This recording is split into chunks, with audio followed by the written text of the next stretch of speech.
श्री कृष्ण, जिनके एक इशारे पर पूरा ब्रह्मांड चलता था, उन्होंने अपने 16 साल के भांजे अभिमन्यु को चक्रव्यूह में क्यों जाने दिया? क्या वो चाहते तो एक पल में उस चक्रव्यूह को मिटा नहीं सकते थे? बात कुरुक्षेत्र के 13वें दिन की है। पांडवों को खत्म करने के लिए कौरवों ने चक्रव्यूह का एक अभेद्य जाल बिछाया। एक साजिश के तहत अर्जुन को युद्ध भूमि से बहुत दूर भेज दिया गया। पांडव सेना हार की कगार पर थी। तभी आगे आया 16 साल का एक शेर अभिमन्यु।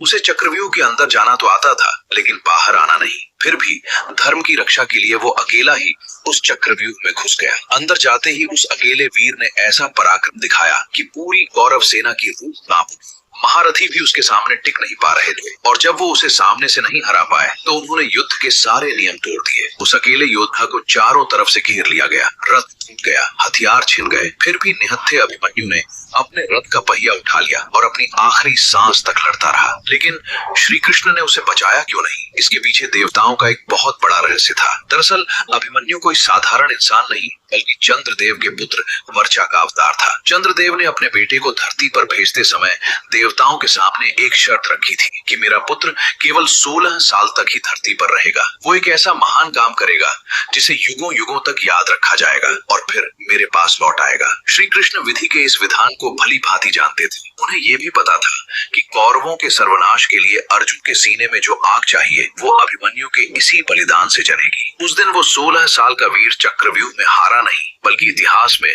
हमेशा के लिए अमर हो गया। अगर इस वीर योद्धा के बलिदान ने आपको भी भावुक कर दिया तो कमेंट में जय श्री कृष्ण जरूर लिखें।